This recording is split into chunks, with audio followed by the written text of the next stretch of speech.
সম্মানিত উপস্থিতি, সম্মানিত প্রাণপ্রিয় বাবারা, যুবক আর তরুণ বন্ধুগণ, কিয়ামতের দিন যদি আমলের পাল্লা হালকা হয়ে যায়, বাঁচার কোনো উপায় নাই, জাহান্নামে যাওয়া লাগবে। জাহান্নামের একটি জায়গার নাম হলো হাওয়া, অর্থাৎ প্রজ্বলিত আগুন। সেখানে আমাদেরকে যাওয়া লাগবে। যদি আমলের পাল্লা হালকা হয়ে যায়, হাদিসের মধ্যে এসেছে দুনিয়াতে যে আগুন আমরা ব্যবহার করি, সে আগুন হচ্ছে জাহান্নামের আগুনের 70 ভাগের 1 ভাগ। 1 ভাগ আগুনের তাপ দুনিয়াতে দেওয়া হয়েছে, সেই তাপ আমরা সহ্য করতে পারি না। ঠিক কিনা জোরে বলুন। আরো 69 গুণ তাপ আল্লাহ রাব্বুল আলামিন জাহান্নামের মধ্যে রেখে দিয়েছেন। হাদিসের মধ্যে এসেছে জাহান্নাম আল্লাহর কাছে অভিযোগ করে বলছিল, ওগো আল্লাহ তাআলা, আমার একটি অংশ আরেকটি অংশকে খেয়ে ফেলছে। তখন আল্লাহ রাব্বুল আলামিন জাহান্নামকে অর্ডার করলেন, তুমি 2টি নিঃশ্বাস ফেলো। একটি নিঃশ্বাস ফেলবে শীতকালে, আরেকটি নিঃশ্বাস ফেলবে গরমকালে। এই জন্য গরমের মৌসুমে যে প্রচন্ড গরম পড়ে, এটা হচ্ছে জাহান্নামের গরম একটি নিঃশ্বাস আল্লাহর হুকুমে দুনিয়াতে ফেলে, সেই বিদায় প্রচন্ড গরম।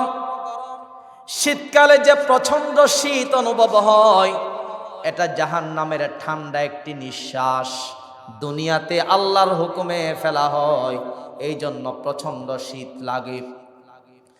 আল্লাহর হাবিব মুহাম্মদুর রাসূলুল্লাহ সাল্লাল্লাহু আলাইহি ওয়াসাল্লাম বলছেন, যখন প্রচন্ড গরম তুমি অনুভব করবে, তখন তুমি নামাজ একটু দেরিতে পড়ো, একটু ঠান্ডা হওয়া পর্যন্ত তুমি অপেক্ষা করো। কেননা এই প্রচন্ড গরমের তাপটা আসে জাহান্নাম থেকে, এই জন্য একটু দেরিতে করে তুমি নামাজটা পড়ো, বলছেন মুহাম্মদ সাল্লাল্লাহু আলাইহি ওয়াসাল্লাম। সম্মানিত উপস্থিতি, সম্মানিত প্রাণপ্রিয় মুসল্লিয়ানে কেরাম, আমলের পাল্লা ভারী করতে হবে, নেক আমল বেশি করতে হবে, ফাফের কাজ ছাড়তে হবে। সবাই বলি ইনশাআল্লাহ। তাহলে সূরাতুল কারিআহ এটি হচ্ছে কোরআনের 101 নম্বর সূরা, আয়াত আছে 11টি। এই সূরার মধ্যে আল্লাহ তাআলা কিয়ামতের ভয়াবহতা তুলে ধরেছেন পৃথিবীর মানুষের সামনে। যে মহান আল্লাহ রব্বুল ইজ্জত ওয়াল জালাল পৃথিবীর সমস্ত ঝামেলা থেকে আলাদা করে সাইয়্যিদুল আইয়াম, সপ্তাহের শ্রেষ্ঠ দিন ইয়াউমুল জুমআহ তথা জুমার দিনে সবার আগে মসজিদে শামিল হওয়ার তৌফিক দান করেছেন সেই মহান আল্লাহ রব্বুল ইজ্জত ওয়াল জালালের শানে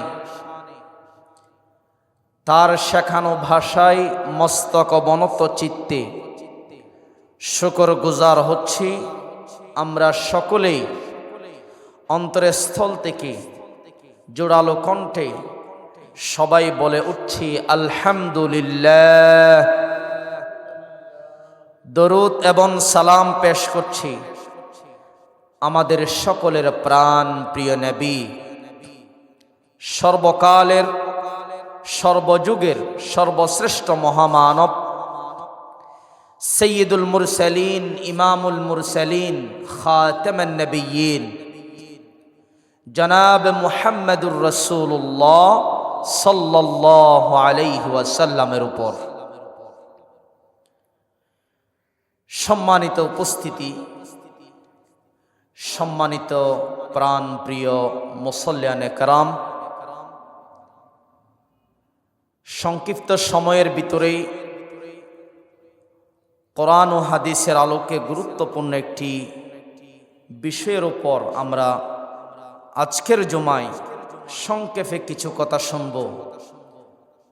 আল্লাহ রব্বুল ইজ্জত ওয়াল জালাল আমাদের সবাইকে আমলের নিয়তে ইখলাসের সাথে জীবনকে পরিবর্তন করার লক্ষ্যে কিছু কথা শ্রবণ করার সেই তৌফিক দান করুন। আমরা সকলেই পড়ি আমিন। কোরআনুল কারীমের একটি সূরা,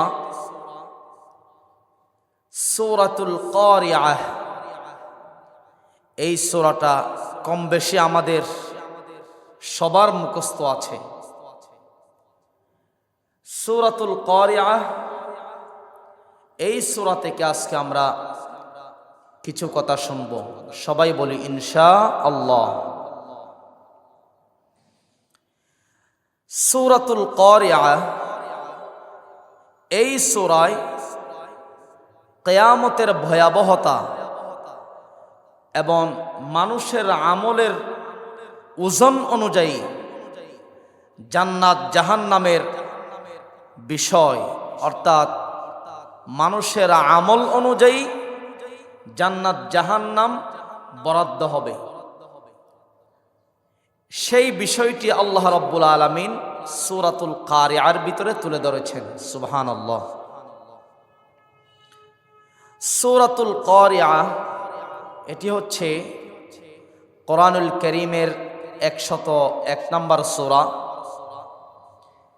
এই সূরার মধ্যে রুকু সংখ্যা হচ্ছে একটি, আয়াত সংখ্যা হচ্ছে 11টি, সিজদা সংখ্যা হচ্ছে 0, আর শব্দ সংখ্যা হচ্ছে 36। এই সূরাটি 30 নম্বর পারার মধ্যে অবস্থিত। আর এই সূরাতুল কারিআহ এটি অবতীর্ণ হয়েছে মক্কায়। কোথায়? কোরআনুল কারীম অবতীর্ণ হওয়ার দিক দিয়ে দুই প্রকার। কিছু সূরা মক্কায় অবতীর্ণ হয়েছে আর কিছু সূরা মদিনায় অবতীর্ণ হয়েছে। এজন্য সূরা পড়ার ক্ষেত্রে আমরা পড়ে থাকি সূরাতুল কারিআতি মাক্কিয়া। এভাবে করে যেই সূরা মক্কায় অবতীর্ণ হলো মাক্কিয়া বলি, যেই সূরা মদিনায় অবতীর্ণ হলো সেগুলাকে মাদানী সূরা বলে। আজকে আমরা যেই সূরা থেকে কথা শুনব, সূরাতুল কারিআহ, এটি হচ্ছে মক্কায় অবতীর্ণ হওয়া একটি সূরা। এই সূরাতুল কারিআহ, এই সূরাতুল কারিআহ এর উদ্দেশ্য হচ্ছে কিয়ামতের ভয়াবহতা সম্পর্কে পৃথিবীর মানুষকে জানিয়ে দেওয়া এবং সদা সর্বদা মৃত্যুর জন্য ভালো আমল অনুযায়ী প্রস্তুত থাকা, ভালো আমল নেক আমলের উপর অটল থাকা, অবিচল থাকা, অবিচল থেকে আমলের পাল্লা ভারী করা, কিয়ামত সম্পর্কে সচেতন করা, এটি হচ্ছে সূরাতুল কারিআহ এর উদ্দেশ্য। আল কারিআহ এর অর্থ হচ্ছে আঘাতকারী, যা কিয়ামতের দিনকে বোঝায়। অর্থাৎ কিয়ামতের দিনটি হবে মহা বিপ্লবের দিন, মহা বিপর্যয়ের দিন, মহা আঘাতের দিন। এই জন্য বলা হয়েছে আল কারিআহ। কিয়ামতের দিন মানুষের অবস্থা কেমন হবে আল্লাহ পাক এই সূরায় বলে দিয়েছেন। মানুষ পতঙ্গের মতো এদিক সেদিক ছোটাছুটি করবে এবং পাহাড় সমূহ হবে ঘন পশমের মতো। তুলা যেমন এদিক সেদিক উড়তে থাকে, তদ্রূপভাবে বিশাল বিশাল পাহাড় কিয়ামতের দিন উড়ন্ত অবস্থায় থাকবে, তুলার মতো পশমের মতো উড়তে থাকবে, মাটির সাথে সমান হয়ে যাবে। মানুষের অবস্থা হবে ছড়িয়ে ছিটিয়ে থাকা পতঙ্গের মতো। সেই কথা সূরাতুল কারিয়ার ভিতরে আল্লাহ তাআলা তুলে ধরেছেন। আসুন আমরা সূরাতুল কারিয়া এর অর্থ আমরা প্রথমে জানব, এরপরেই বিস্তারিত ব্যাখ্যার দিকে আমরা যাব। সবাই আমার সাথে পড়ুন টুট মিলিয়ে, আউযু বিল্লাহি মিনাশ শাইতানির রাজিম, বিসমিল্লাহির রাহমানির রাহিম।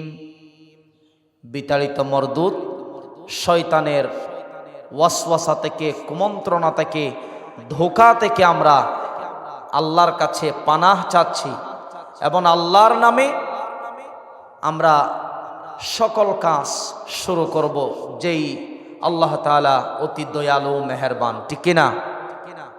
আল্লাহ পাক বলছেন আল কারিয়াহ।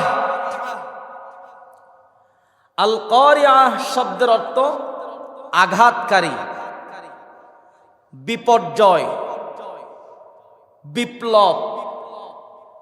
অর্থাৎ আল কারিয়াহ শব্দের অর্থ হচ্ছে ধ্বংসলীলা, অর্থাৎ কিয়ামতের দিনকেই বোঝানো হয় আল কারিয়াহ। তদ্রূপভাবে কিয়ামতের দিনকে কোরআনুল কারীমে অনেক আয়াত দ্বারা আপনার সম্বোধন করেছেন। যেমন আল হাক্কা, এটার অর্থও কিয়ামত। আত-তাম্মাহ, এটার অর্থও কিয়ামত। আস-সাখা, এটার অর্থও কিয়ামত। আল গাশিয়াহ, এটার অর্থও কিয়ামত। আস-সাআহ, এটার অর্থও কিয়ামত। আবার আল ওয়াকিআহ, এটার অর্থও কিয়ামত। এভাবে কিয়ামত শব্দের একাধিক আরবি আল্লাহ তাআলা কোরআনুল কারীমে তুলে ধরলেন। কিয়ামত শব্দকে বিভিন্ন নামে ডাকা হয়। তো আল্লাহ পাক বলছেন আল কারিয়াহ। কারিয়া মানে কিয়ামতের দিন, আঘাতের দিন, বিপর্যয়ের দিন, মহা বিপ্লবের দিন। মাল কারিয়াহ, আল্লাহ পাক প্রশ্ন করছেন যে কিয়ামত কি? ওয়ামা আদরাকা মাল কারিয়াহ, তোমাকে কিসে জানাবে কিয়ামত কি? এরপর আল্লাহ পাক বলছেন ইয়াউমা ইয়াকুনুন নাসু কাল ফারাশিল মাবসুস, কিয়ামতের দিন মানুষের অবস্থা হবে ছড়িয়ে ছিটিয়ে থাকা পতঙ্গের মতো। ওয়া তাকুনুল জিবালু কাল ইহনিল মানফুস, পাহাড়গুলোর অবস্থা হবে ঘন পশমের মতো। ফাআম্মা মান সাকুলাত মাওয়াজিনু, সেই কিয়ামতের দিন যাদের আমলের পাল্লা ভারী হবে, নেকির পাল্লা ভারী হবে, ফাহুয়া ফি আইশাতির রাদিয়াহ, তারা সুখী জীবন যাপন করবে, অর্থাৎ তারা চিরশান্তির জায়গা জান্নাতে অবস্থান করবে। সুবহানাল্লাহ, জোরে বলেন। ওয়া আম্মা মান খাফফাত মাওয়াজিনু, আর যাদের আমলের পাল্লা হালকা হবে, গুনাহের পাল্লা ভারী হয়ে যাবে, আমলের পাল্লা হালকা হবে, নেকির পাল্লা হালকা হবে। ফাউম্মুহু হাওিয়া, তারা অবস্থান করবে হাওিয়া নামক স্থানে। ওয়ামা আদরাকা মা হিয়া, আল্লাহ পাক জিজ্ঞেস করলেন হাওিয়াটা কি, নবীকে প্রশ্ন করলেন। আবার আল্লাহ পাক একই প্রশ্নের উত্তর আল্লাহ পাক নিজেই উপস্থাপন করছেন, তুলে ধরছেন। নারুন হামিয়া, সেটা হচ্ছে প্রজ্বলিত, যেখানে ধাউ ধাউ করে আগুন জ্বলে, এরকম একটি জায়গার নাম হচ্ছে হাওিয়া। অর্থাৎ সেখানে যাবে যাদের আমলের পাল্লা হালকা হবে। সম্মানিত উপস্থিতি, সম্মানিত প্রাণ প্রিয় বাবারা, যুবক আর তরুণ বন্ধুগণ, কিয়ামতের দিন যদি আমলের পাল্লা হালকা হয়ে যায়, বাঁচার কোনো উপায় নাই, জাহান্নামে যাওয়া লাগবে। জাহান্নামের একটি জায়গার নাম হলো হাওয়া, অর্থাৎ প্রজ্বলিত আগুন, সেখানে আমাদেরকে যাওয়া লাগবে। যদি আমলের পাল্লা হালকা হয়ে যায়,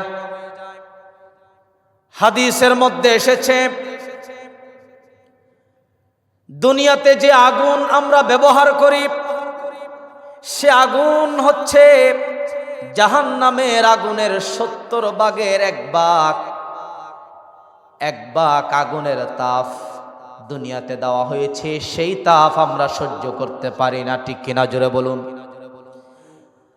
আরো 69 গুণ তাপ আল্লাহ রাব্বুল আলামিন জাহান্নামের মধ্যে রেখে দিয়েছেন। হাদিসের মধ্যে এসেছে জাহান্নাম আল্লাহর কাছে অভিযোগ করে বলছিল, ওগো আল্লাহ তাআলা, আমার একটি অংশ আরেকটি অংশকে খেয়ে ফেলছে। তখন আল্লাহ রাব্বুল আলামিন জাহান্নামকে অর্ডার করলেন, তুমি 2টি নিঃশ্বাস ফেলো। একটি নিঃশ্বাস ফেলবে শীতকালে, আরেকটি নিঃশ্বাস ফেলবে গরমকালে। এই জন্য গরমের মৌসুমে যে প্রচন্ড গরম পড়ে, এটা হচ্ছে জাহান্নামের গরম একটি নিঃশ্বাস আল্লাহর হুকুমে দুনিয়াতে ফেলে, সেই বিদায় প্রচন্ড গরম। শীতকালে যে প্রচন্ড শীত অনুভব হয়, এটা জাহান্নামের ঠান্ডা একটি নিঃশ্বাস দুনিয়াতে আল্লাহর হুকুমে ফেলা হয়, এই জন্য প্রচন্ড শীত লাগে। আল্লাহর হাবিব মুহাম্মদুর রাসূলুল্লাহ সাল্লাল্লাহু আলাইহি ওয়াসাল্লাম বলছেন, যখন প্রচন্ড গরম তুমি অনুভব করবে, তখন তুমি নামাজ একটু দেরিতে পড়ো, একটু ঠান্ডা হওয়া পর্যন্ত তুমি অপেক্ষা করো।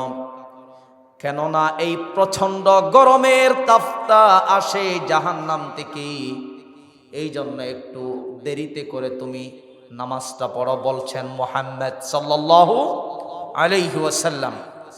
সম্মানিত উপস্থিতি, সম্মানিত প্রাণপ্রিয় মুসল্লিয়ানে কেরাম, আমলের পাল্লা ভারী করতে হবে, নেক আমল বেশি করতে হবে, ফাফের কাজ ছাড়তে হবে। সবাই বলি ইনশাআল্লাহ। তাহলে সূরাতুল কারিআহ এটি হচ্ছে কোরআনের 101 নম্বর সূরা, আয়াত আছে 11টি। এই সূরার মধ্যে আল্লাহ তাআলা কিয়ামতের ভয়াবহতা তুলে ধরেছেন পৃথিবীর মানুষের সামনে। কিয়ামত কি ও কেন, এই প্রশ্নের জবাবে বলতে চাই, কিয়ামত হচ্ছে 2 প্রকার। সবাই বলেন তো কিয়ামত কয় প্রকার? একটা হচ্ছে ব্যক্তিগত কিয়ামত, আরেকটা হচ্ছে সমষ্টিগত কিয়ামত।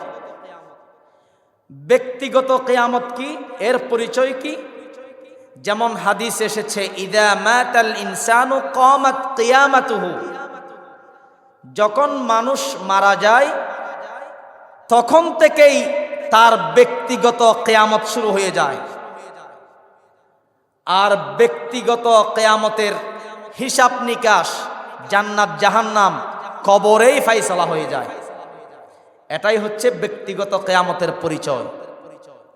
আরেকটা হচ্ছে সমষ্টিগত কিয়ামত, এর পরিচয় হলো এমন একটি দিন আসবে যেই দিন আসমান ভেঙে পড়বে, পাহাড় আপনার মাটির সাথে মিশে যাবে, গোটা পৃথিবী সমতল হয়ে যাবে, কিয়ামত শুরু হবে। সেই মহা বিপর্যয়ের, মহা বিপ্লবের, মহা ধ্বংসালীলার দিনকেই বলা হয় কিয়ামত, সমষ্টিগত কিয়ামত। আর সেই কিয়ামত কখন সংগঠিত হবে, সেই জ্ঞান, সেই ইলম কেবলমাত্র আল্লাহর কাছে রয়েছে। কিয়ামত কখন হবে, কোন তারিখ হবে, কোন দিন হবে, কোন বারে হবে, নির্ধারিত এই সময়সীমা কেবলমাত্র শুধুমাত্র আল্লাহ তাআলার ইলমে রয়েছে, আল্লাহ তাআলার কাছেই রয়েছে। পৃথিবীর কারো কাছে জানানো হয়নি কিয়ামত কখন সংঘটিত হবে। তবে রাসূল করিম সাল্লাল্লাহু আলাইহি ওয়াসাল্লাম কিয়ামতের কিছু আলামত প্রকাশ করেছেন, যেগুলো প্রকাশ পেয়ে গেলে কিয়ামত সংঘটিত হয়ে যেতে পারে। কোরআনুল কারীমের শুধু এতটুকুই, তা'তিকুম ইল্লা বাগতা, হঠাৎ কিয়ামত হয়ে যাবে, শুধু এটাই বলা হয়েছে। তবে কোন বারে হবে, কোন তারিখ হবে এটা বলা হয়নি, কি রাতে হবে না দিনে হবে এটা বলা হয়নি, শুধু বলা হয়েছে হঠাৎ শুরু হয়ে যাবে। সহিহ বুখারী ও মুসলিম শরীফের বর্ণনা এসেছে কিয়ামত কিভাবে শুরু হবে। মানুষ খাবারের জন্য সামনে প্লেটের মধ্যে খাবার নিবে, ওই প্লেট থেকে আপনার খাবারের লোকমা মুখের মধ্যে দেওয়ার আগে আগেই কিয়ামত হয়ে যেতে পারে।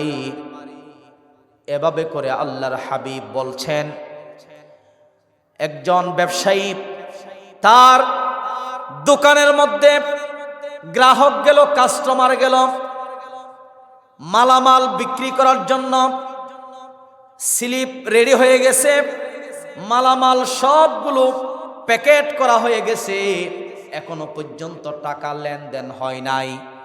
টাকা লেনদেন হওয়ার আগে কিয়ামত শুরু হয়ে যেতে পারে। একজন মানুষ পানির হাউস মেরামত করেছে, সেই হাউস থেকে এখনো পর্যন্ত তার পশুগুলোকে পানি পান করাই নাই, এর পূর্বে কিয়ামত সংঘটিত হয়ে যেতে পারে। আল্লাহর হাবিব বলছেন, উটের মালিক উটনি থেকে দুধ দোহন করেছে, গাভীর মালিক গাভী থেকে দুধ দোহন করেছে, দুধগুলো এখনো পর্যন্ত বাড়িতে নিয়ে যায় নাই, এখনো পর্যন্ত দুধগুলো খাই নাই। খাওয়ার পূর্বেই, বাড়িতে দুধগুলো দোহন করে নিয়ে যাওয়ার পূর্বেই কিয়ামত সংঘটিত হয়ে যেতে পারে। আল্লাহর হাবিব বলছেন, মুহূর্তের মধ্যে কিয়ামত সংঘটিত হয়ে যাবে, কেউ কল্পনাও করবে না। তবে বিভিন্ন হাদিসের মধ্যে বলা হয়েছে মুহররমের 10 তারিখ কিয়ামত সংঘটিত হবে। সবাই বলেন কয় তারিখ? মুহররমের 10 তারিখ। তবে এই বিষয়ে মতানৈক্য আছে, মতবিরোধ আছে। এটা পরিপূর্ণ সকল মুফাসসিরিন একরাম একমত নয় এই বিষয়ে, যে নির্ধারিত চূড়ান্ত সিদ্ধান্ত আল্লাহর হাতে। চূড়ান্ত সিদ্ধান্ত কার হাতে? আল্লাহর হাতে। কেউ বলতে পারবে না কিয়ামত অমুক তারিখ হবে। রাসূল কিছু কিয়ামতের আলামত আমাদের সামনে উপস্থাপন করেছেন, সেগুলো প্রকাশ পেলেই কিয়ামত অচিরেই শুরু হতে পারে। সম্মানিত উপস্থিতি, এখন বিষয় হলো, আল্লাহ তাআলা চাইলে তো পৃথিবীকে চিরস্থায়ী রেখে দিতে পারতেন। বলেন তো পারতেন কি পারতেন না? কিয়ামত সংগঠিত করার কারণটা কি? আল্লাহ তাআলার কি দরকার কিয়ামত সংগঠিত করার?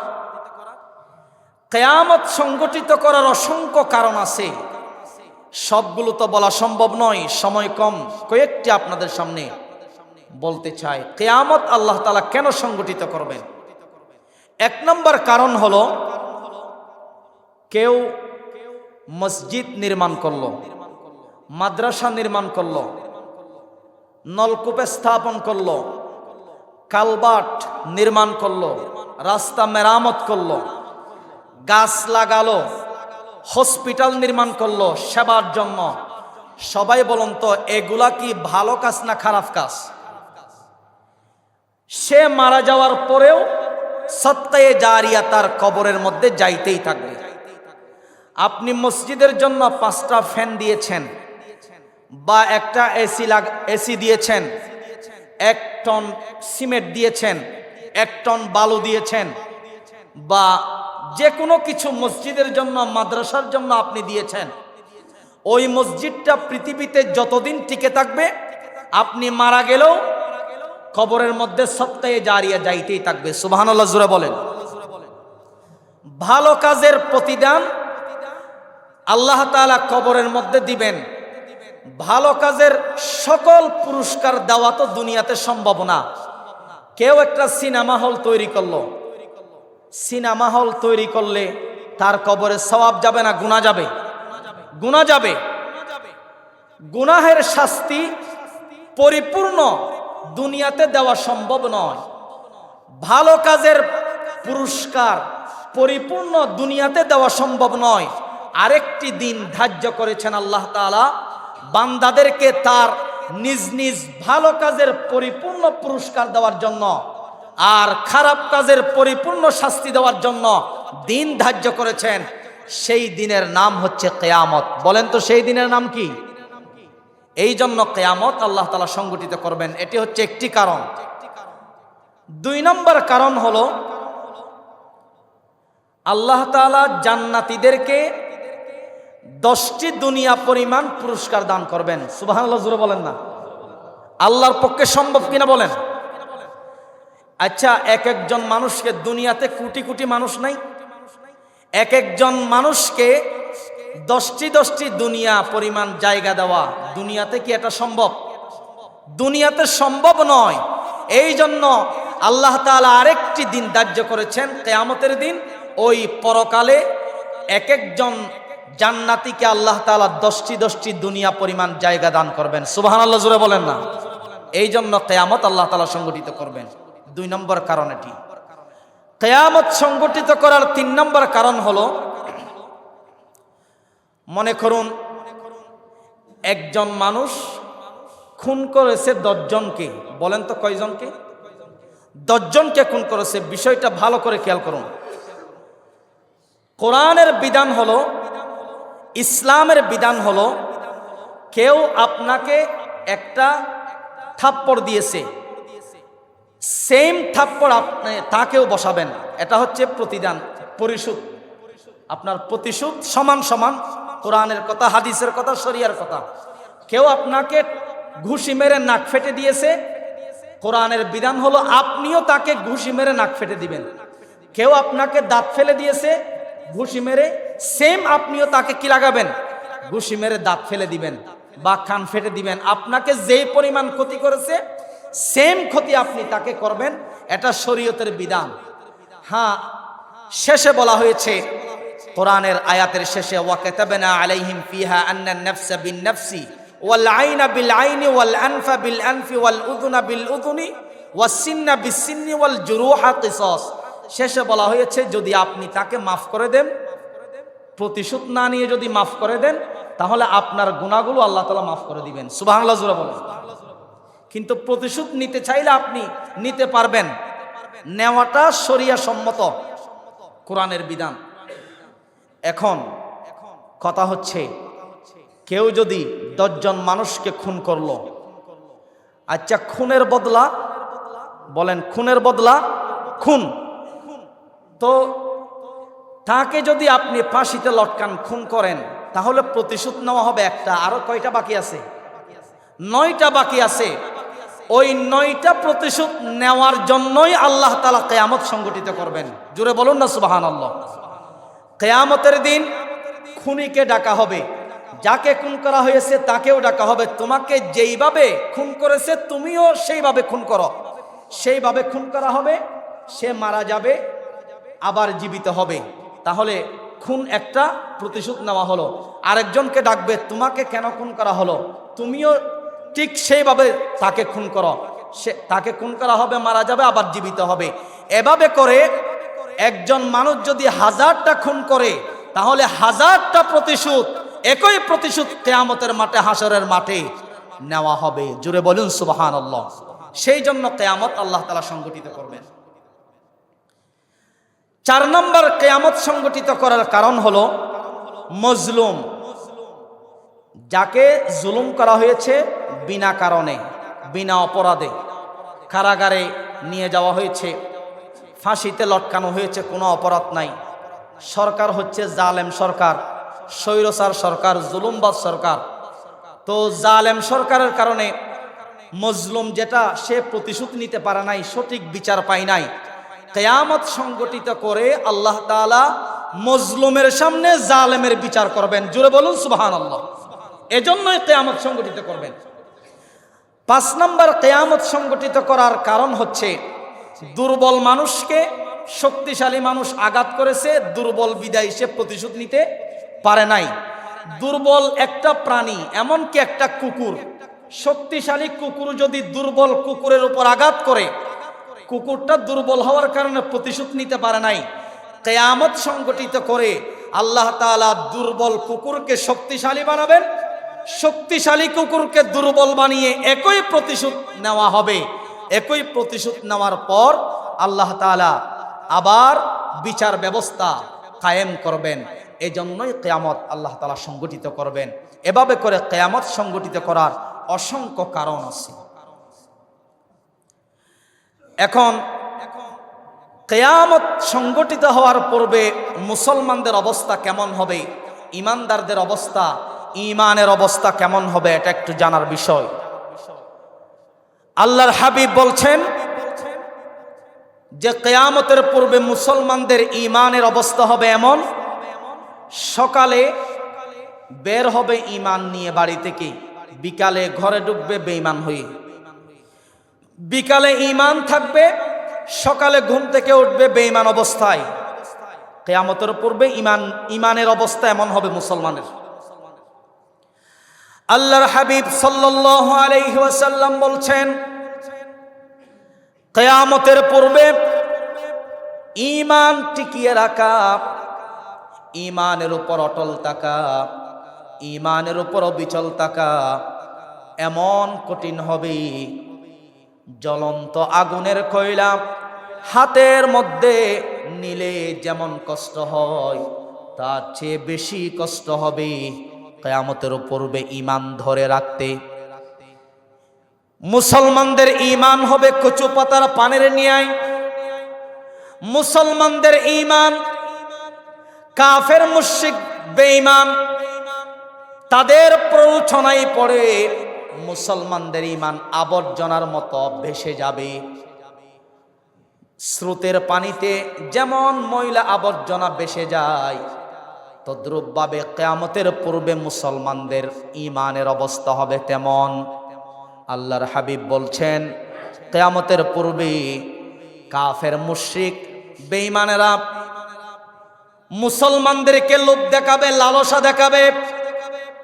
মুসলমানদেরকে লোভ লালসা এমন ভাবে দেখাবে, এমন ভাবে কাফের মুশরিক বেঈমানেরা মুসলমানদের ঈমানকে ধ্বংস করার জন্য ডাকাডাকি করবে। যেমনি ভাবে তোমরা খাবার সামনে নিয়ে, যেমনি ভাবে তোমরা ক্ষুধার্ত ব্যক্তিকে খানা খাওয়ার জন্য ডাকো, ঠিক তেমনি ভাবে কিয়ামতের পূর্বে কাফের মুশরিকরা মুসলমানদেরকে লোভ লালসা দেখায়া ডাকাডাকি করবে তোমাদের ঈমানকে ধ্বংস করে দেওয়ার জন্য। সাহাবায়ে কেরাম জিজ্ঞেস করলেন, ইয়া রাসূলুল্লাহ আনতুম ইয়াউমা ইদিন কাসীরিন। সাহাবায়ে কেরাম বলছিলেন, হুজুর তখন কি মুসলমানের সংখ্যা কম হবে নাকি? আল্লাহর হাবিব বলছেন, আনতুম ইয়াউমা ইদিন কাসীরুন, মুসলমানদের সংখ্যা কম হবে না, বরং মুসলমানের সংখ্যা বেশি হবে। এরপরেও কাফের মুশরিক বেঈমানদের প্ররোচনায় তোমরা পড়ে তোমরা নিজের ঈমানকে ধ্বংস করে ফেলবে। সবাই বলেন তো দেখি, পুরা পৃথিবীতে মুসলমানের সংখ্যা বেশি নাকি অমুসলিমদের? আওয়াজ দিয়ে বলেন না। মুসলমানদের সংখ্যা বেশি, কিন্তু এই গোটা পৃথিবীতে এখন মুসলমানদের সংখ্যা বেশি হলেও সকল ক্ষমতা, সকল সর্বোচ্চ পাওয়ার এটা হচ্ছে অমুসলিমদের হাতে, কাফের বেঈমান মুশরিকদের হাতে। কেন তাদের হাতে? আপনি ইতিহাস পড়লে দেখবেন এই গোটা পৃথিবী শাসন করেছিল মুসলিমরা। সালাউদ্দিন আইয়ুবী থেকে শুরু করে অসংখ্য মুসলিম শাসকরা গোটা পৃথিবীকে তারা শাসন করেছিল। গোটা পৃথিবী পরিচালনা করেছিল। কিন্তু মুসলমানদের এই অধপতন কেন হলো? এর অসংখ্য কারণ আছে। আল্লাহর হাবিব বলছেন, যারা তোমাদের দুশমন কাফের মুশরিকদের অন্তরে তোমাদের ব্যাপারে যে ভয়ভীতি ছিল তা উঠিয়ে নেওয়া হবে কিয়ামতের পূর্বে, এবং তোমাদের অন্তরে ওয়াহান ঢেলে দেওয়া হবে। সাহাবায়ে কেরাম জিজ্ঞেস করলেন, ফাকালা কাইলুন ইয়া রাসূলুল্লাহ ওয়া মাল ওয়াহান, ওগো আল্লাহর রাসূল ওয়াহান কি? তখন নবীজি বললেন, হুব্বুদ দুনিয়া ওয়া কারাহিয়াতুল মাউত। ওয়াহান হলো আল্লাহ রাব্বুল আলামিন তোমাদের অন্তরে ওয়াহান ঢেলে দিবেন। তার মানে হলো মুসলমানদের দুনিয়ার প্রতি মোহাব্বত বেড়ে যাবে, দুনিয়ার প্রতি ভালোবাসা বেড়ে যাবে, এবং মৃত্যুকে অপছন্দ করবে, মৃত্যুকে অপছন্দ করবে, এবং দুনিয়ার প্রতি লোভ লালসা বেড়ে যাবে। বিদায় কাফের মুশরিকদের সামনে তোমাদের ঈমান বিক্রি হয়ে যাবে। এখন হচ্ছে কিনা বলেন? মুসলমানদের দুনিয়ার প্রতি লোভ লালসা যেদিন থেকে ঢুকেছে সেদিন থেকেই মুসলমানদের অধপতন শুরু হয়েছে, ঠিক কিনা বলেন? বাংলাদেশের কিছু আলেমও এখন দেখা যাচ্ছে একটা সিট পাওয়ার জন্য, নমিনেশন পাওয়ার জন্য কত কিছু পায়ে ধরতেছে, হাতে ধরতেছে, কত কিছু একেবারে নিম্ন শ্রেণীতে নেমে গেছে একটা নমিনেশনের জন্য। নিজের ঈমানকে বিক্রি করে দিচ্ছে, ঠিক কিনা বলুন প্রিয় ভাইয়েরা? দুনিয়ার প্রতি মোহাব্বত যত বেড়ে যাবে তত কিয়ামত সংগঠিত হবে। দুনিয়ার মোহাব্বত এবং মৃত্যুকে তোমরা অপছন্দ করছো বিদায় আল্লাহ তাআলা কিয়ামত সংগঠিত করবেন। তোমাদের মধ্যে এমন একটি পরিবেশ সৃষ্টি হবে, কাফের মুশরিক বেঈমানদের সামনে তোমরা বেসে যাবে, তারা লোভ লালসা দেখাবে, সেই লোভ লালসাই তোমরা তোমাদের ঈমানকে বিক্রি করে ফেলবে। নাউজুবিল্লাহ জোরে বলেন। সম্মানিত উপস্থিতি, এই কিয়ামতের ভয়াবহতা আল্লাহ তাআলা সূরাতুল কারিয়ার ভিতরে তুলে ধরেছেন। কিয়ামতের ভয়াবহতা সূরাতুল কারিয়ার ভিতরে তুলে ধরে পৃথিবীর মানুষদেরকে আল্লাহ তাআলা জানিয়ে দিতে চান, তোমরা সর্বোচ্চ সতর্ক হয়ে যাও, সচেতন হয়ে যাও, আমলের পাল্লাকে বাড়ি করো। দুনিয়ার লোভ লালসায় একটা নমিনেশনের আশায় ঈমানকে বিক্রি করো না, আমলকে বিক্রি করো না। সূরা কারিয়ার ভিতরে আল্লাহ তাআলা এই সংবাদগুলো জানিয়ে দেওয়া হয়েছে। সুবহানাল্লাহ জোরে বলেন। কিয়ামতের অসংখ্য আলামত আছে। কিয়ামতের আলামতগুলো দুই প্রকার। সবাই বলুন তো কয় প্রকার? আলামতে সুগরা ছোট আলামত, দুই নম্বর আলামতে কুবরা বড় আলামত। মুফাসসিরিনে কেরাম বলছেন কিয়ামতের ছোট ছোট হাজার কানিক আলামত আছে, সবগুলো প্রকাশ হয়ে গেছে। এবং কিয়ামতের বড় বড় যে সকল আলামত রাসূল বলে দিয়েছেন প্রায় প্রকাশ পেয়ে গেছে, আর কয়েকটি মাত্র বাকি আছে, সেগুলো দেখা গেলে কিয়ামত শুরু হয়ে যাবে। তাহলে বোঝা যায় পৃথিবীর বয়স একেবারেই শেষ প্রান্তে, পৃথিবীর বয়স একেবারেই শেষ প্রান্তে। এজন্য সদা সর্বদা আমলের উপর অটল থাকতে হবে, নেকির উপর অটল থাকতে হবে আমাদেরকে। সম্মানিত উপস্থিতি, সংক্ষেপে বলি, কিয়ামতের এক নম্বর আলামত হলো, তিরমিজি শরীফের বর্ণনা এসেছে, আন আবি হুরায়রা রাদিয়াল্লাহু তাআলা আনহু قال قال رسول الله صلى الله عليه وسلم اذا اتخذ الفيء ديوالان। আল্লাহর হাবিব সাল্লাল্লাহু আলাইহি ওয়াসাল্লাম বলছেন, কিয়ামতের ছোট একটি আলামত হলো যখন মানুষেরা যুদ্ধের মালকে নিজের মাল মনে করবে, সরকারি সম্পদকে নিজের সম্পদ মনে করবে, তখন তোমরা জেনে নাও কিয়ামত সংগঠিত হয়ে যেতে পারে, কিয়ামত কাছাকাছি। আপনারা বলেন তো, সরকারি মাল নিজের মাল মনে করে এই সময়টা কি এখনো আসে নাই নাকি আসছে? সরকারি মাল যদি নিজের মাল মনে করা না হতো, তাহলে কি বিদেশের মধ্যে বড় বড় সম্পদের পাহাড় বা বাড়ি গাড়ি এগুলোর পাহাড় কি আমাদের দেশের নেতারা করতে পারতো? তাদের এমপি মন্ত্রীর বেতন হলো মিনিমাম 1,70,000 80,000 মাসে বেতন। সর্বোচ্চ 2 লাখ ধরেন, 1.5 লাখ ধরেন। তো তারা বিদেশের মধ্যে এত বাড়ি গাড়ি এগুলো কিভাবে সম্ভব? বোঝা গেল সরকারি মাল তারা লুটপাট করেছে, ঠিক কিনা জোরে বলুন। কিছুদিন আগে অগ্রণী ব্যাংকে পাওয়া গেছে 882 ভরি স্বর্ণ, আমাদের নেত্রীর। কয় ভরি স্বর্ণ? 882 ভরি। এগুলো আসছে কোথায় থেকে?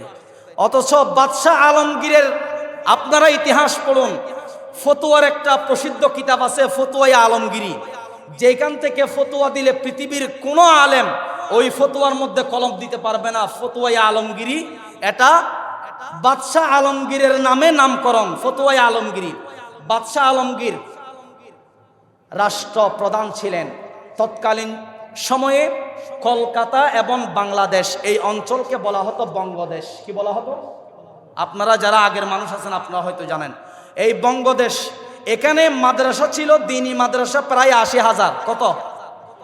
80,000 মাদ্রাসা বাদশাহ আলমগীর সরকারি খরচে পরিচালনা করতেন, নিজে বেতন নিতেন না, সরকারি বেতন। অথচ নিজে একজন বাদশাহ, তিনি টুপি সেলাই করে, টুপি বিক্রি করে যেই টাকা পেতেন ওই টাকা দিয়ে নিজের সংসার চালাতেন। আল্লাহু আকবার বলেন। এই জন্য বাদশাহ আলমগীরকে জনগণরা বলতো ফকির বাদশাহ। কি বলতো? বলতো এত বড় একজন বাদশাহ, দেশের প্রধানমন্ত্রী, সে প্রধানমন্ত্রী হওয়ার পরেও সে কেন টুপি সেলাই করে বিক্রি করবে? কেন তার জীবিকা অর্জন করতে হবে? তার তো কোনো কিছুর অভাব নাই, সে একজন মন্ত্রী, বাদশাহ। তিনি সরকারি মালকে নিজের মাল মনে করেননি, এগুলো আমানত। এগুলো কি? আমানত। আমানতের খেয়ানত একচুল পরিমাণও করেননি বাদশাহ আলমগীর। দুনিয়াতেও সম্মান, আখেরাতেও চূড়ান্ত সম্মান দিয়েছেন কে? তাহলে যখন সরকারি মালকে নিজের মাল মনে করা হবে, রসুল বলছেন তোমরা ধরে নাও কিয়ামত বেশি দেরি নাই। নাম্বার 2, 2 নম্বর হলো ওয়াল আমানাতু মাগনামান। আমানতের খেয়ানত হবে। অযোগ্য নিকৃষ্ট মানুষ দেশের মসনদে বসবে, ক্ষমতার চেয়ার নিয়ে টানাটানি করবে, সে হচ্ছে অযোগ্য। তাকে বুম মারলেও একটা শুদ্ধ করে আলিফ পড়তে জানে না, সূরা ফাতিহা পড়তে জানে না, সে হবে দেশের ক্ষমতার মসনদে বসবে, দেশের ক্ষমতা নিয়ে টানাটানি করবে। অযোগ্য ব্যক্তিরা যখন দেশের রাষ্ট্রীয় ক্ষমতা নিয়ে টানাটানি করবে, রাসূল বলছেন বুঝে নাও কিয়ামত আর বেশি দেরি নাই। যখন দেখা যাবে রাষ্ট্রীয় সম্পদ লুটপাট করা হবে, তখন তোমরা বুঝে নাও কিয়ামত অতি সন্নিকটে। এই জন্য তো আমরা দেখছি ব্যাংক সহ বাংলাদেশের সর্বোচ্চ ব্যাংকগুলো লুটপাট শুরু হয়েছে। আমাদের দেশের গ্রাহকরা ব্যাংকের মধ্যে নিজের কষ্টের টাকার জন্য গেলে বলে টাকা নাই, বলে কি বলে না? আমরা অনেক সময় মোবাইলের মধ্যে দেখি ব্যাংকারের সাথে গ্রাহকের সাথে মারামারি। অনেক সময় দেখেছি চেয়ার নিয়ে মারামারি, ব্যাংকের অফিসারকে গ্রাহক চেয়ার নিয়ে ফিরতেছে। কেন? তুমি টাইম দিয়েছো, আমার নিজের টাকা, টাকা তোলার জন্য আমি আসছি, কালকে আসো, পরশু আসো, টাকা নাই, দেওয়া যাবে না। এগুলো কি? তাহলে দেখা গেল ব্যাংক লুটপাট, শেয়ার বাজার লুটপাট অনেক আগ থেকেই শুরু হয়েছে। এগুলো কিয়ামতের আলামত, আমানতের খেয়ানত বেড়ে যাবে। নাম্বার 3, আল্লাহর রাসূল বলছেন ওয়াজ যাকাতু মাগরামান।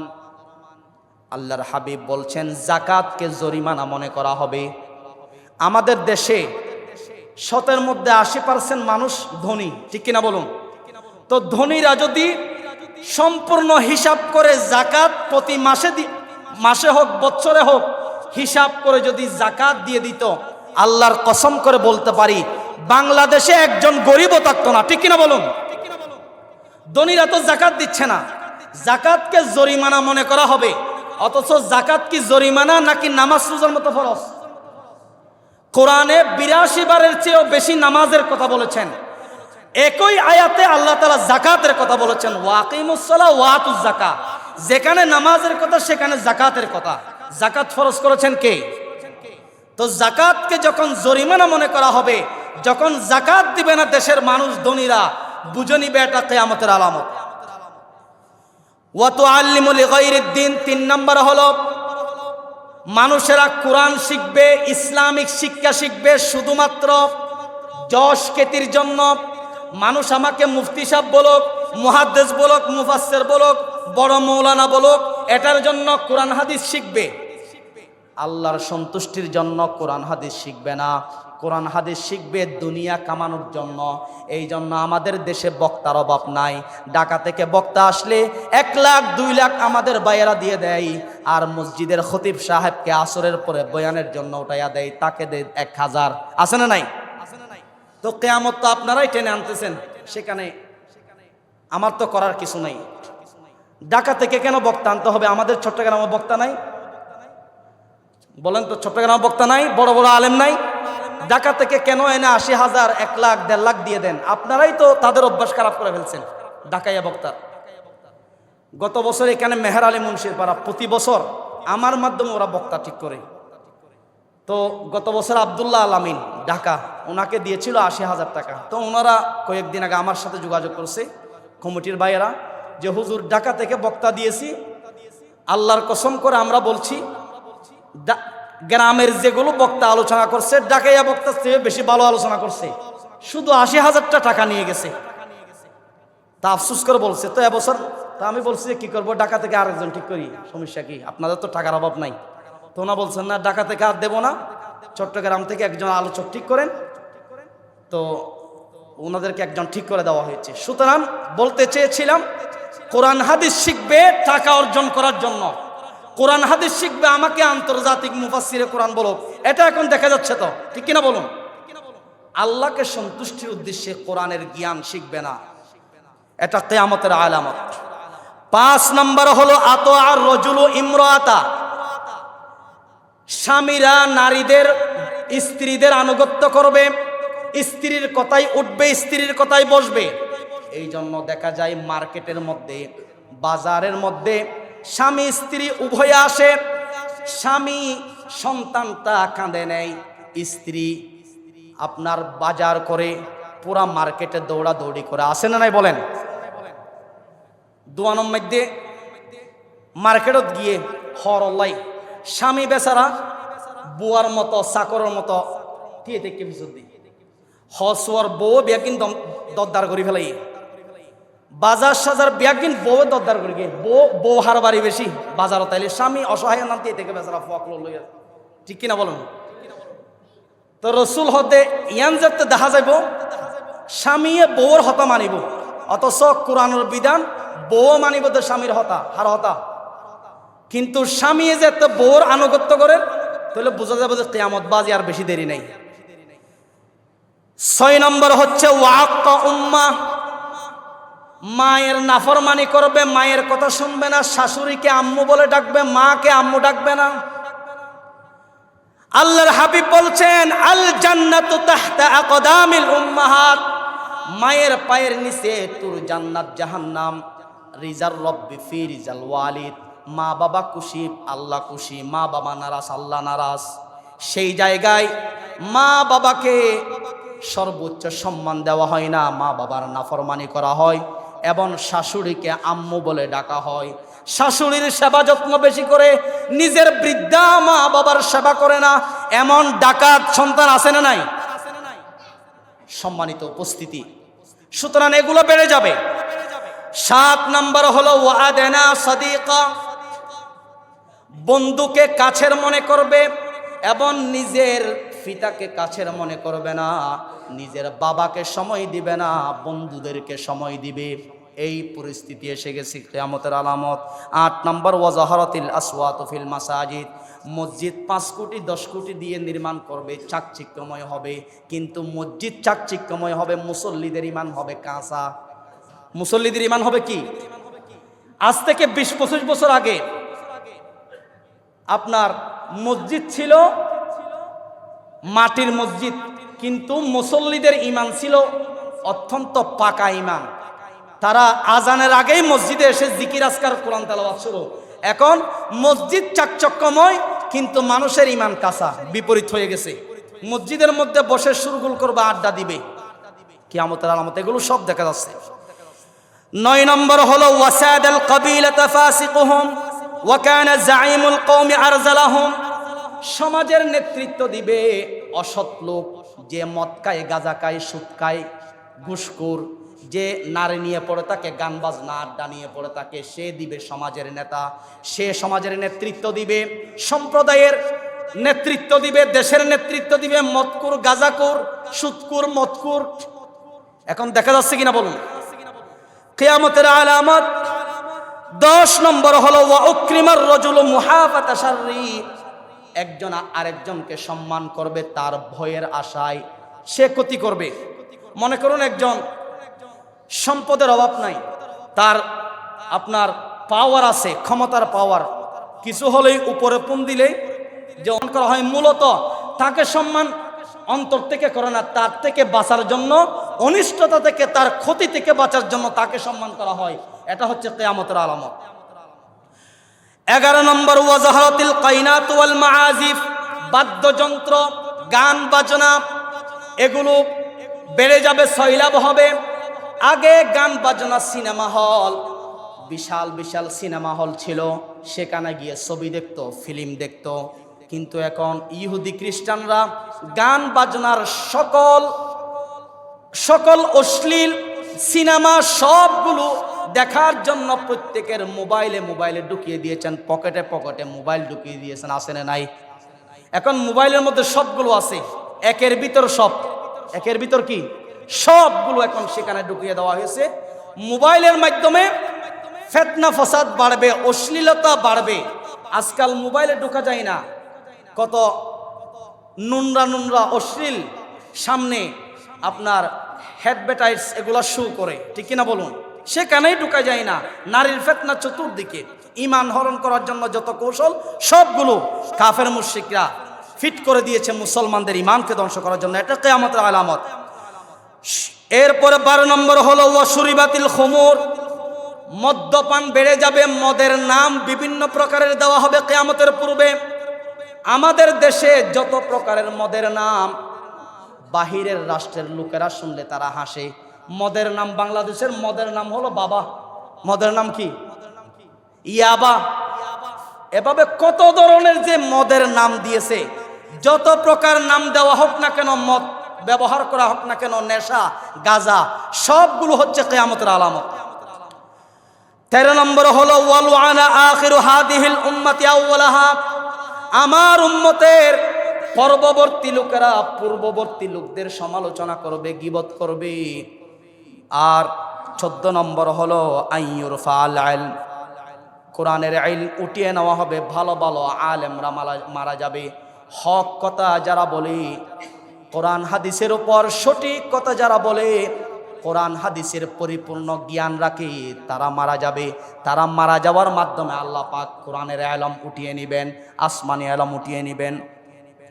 15 নম্বর ওয়ায়াকসুরুল জাহাল, সমাজে, রাষ্ট্রে, পৃথিবীতে মূর্খতা বৃদ্ধি পাবে। মূর্খতা কিভাবে বৃদ্ধি পাবে? আর মূর্খতা যখন বৃদ্ধি পাবে তখন একে অপরকে অন্যায়ভাবে খুন করবে, একে অপরকে অন্যায়ভাবে আপনার আঘাত করবে, একে অপরকে অন্যায়ভাবে গালাগালি করবে মূর্খতার কারণে। যেহেতু কোরআনের ইলম, আসমানি ইলম উঠিয়ে নেওয়া হয়েছে, মূর্খতা যেহেতু সৈলাপ হয়েছে, এগুলোর কারণে খুন খারাপি বেড়ে যাবে। দেশের মধ্যে খুন খারাপি কমছে না বাড়ছে? আওয়াজ দিয়ে বলুন। কে কাকে খুন করছে, কি জন্য খুন করছে? যাকে খুন করছে সে জানবে না, কিরে আমাকে কি জন্য মারলো, আমি তো নিজেও জানি না। আমাকে কি জন্য পুলিশ এসে গ্রেফতার করে ধরে নিয়ে গেল, আমি তো জানি না। আমাদের সাথে একজন চাকরি করে মাদ্রাসায়, তাকে জামাতের মামলা দিয়ে আওয়ামী লীগের আমলে ধরে নিয়ে গেছে যে তুই শিবির, অথচ সে জীবনেও শিবিরের বৈঠকে যায় নাই, সে জীবনে কোনো দলই করে নাই, অথচ তাকে জামাতের মামলা দিয়ে, একজনের সাথে নাকি দুশ্মনী ছিল, সে বলছে অমুককে জামাতের মামলা দিয়ে, শিবিরের মামলা দিয়ে তাকে গ্রেফতার করে নিয়ে যাও।